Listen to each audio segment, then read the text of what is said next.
In the 80s, Westbam was one of the very first DJs in Germany that stopped playing records just like that, but started mixing and creating a new sound. He was a groundbreaking DJ at his time.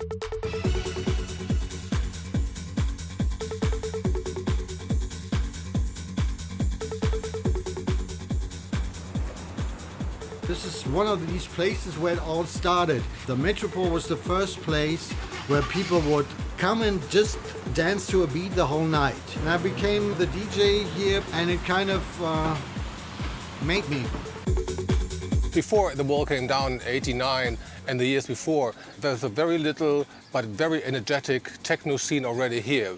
In West Berlin especially, it's an island in the middle of nowhere if you want. A lot of crazy people came here, people with a lot of energy, and Westbam was a very important figure in that scene.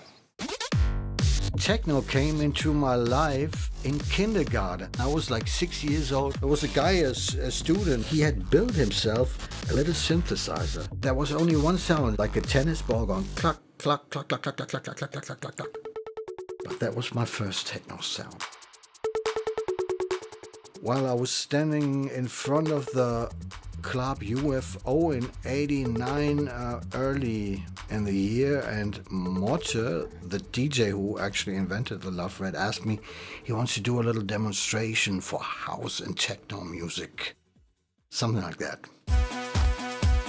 I think that the founders of the Love Red really wanted to demonstrate in favor of something positive, rather than always demonstrating against something. The Love Rate #1 in '89, it kind of felt historic.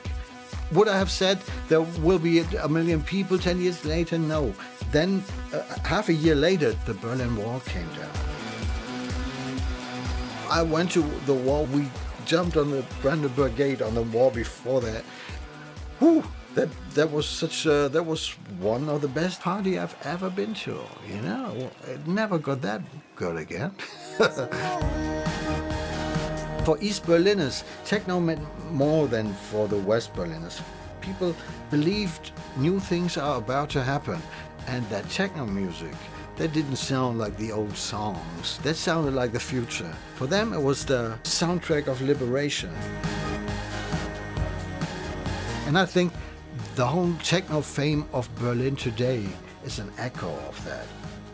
I thought techno is somewhat unpolitical, but there is no such thing as unpolitical music.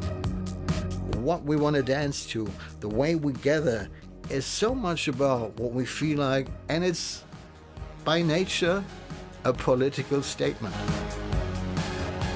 That's the story of my life.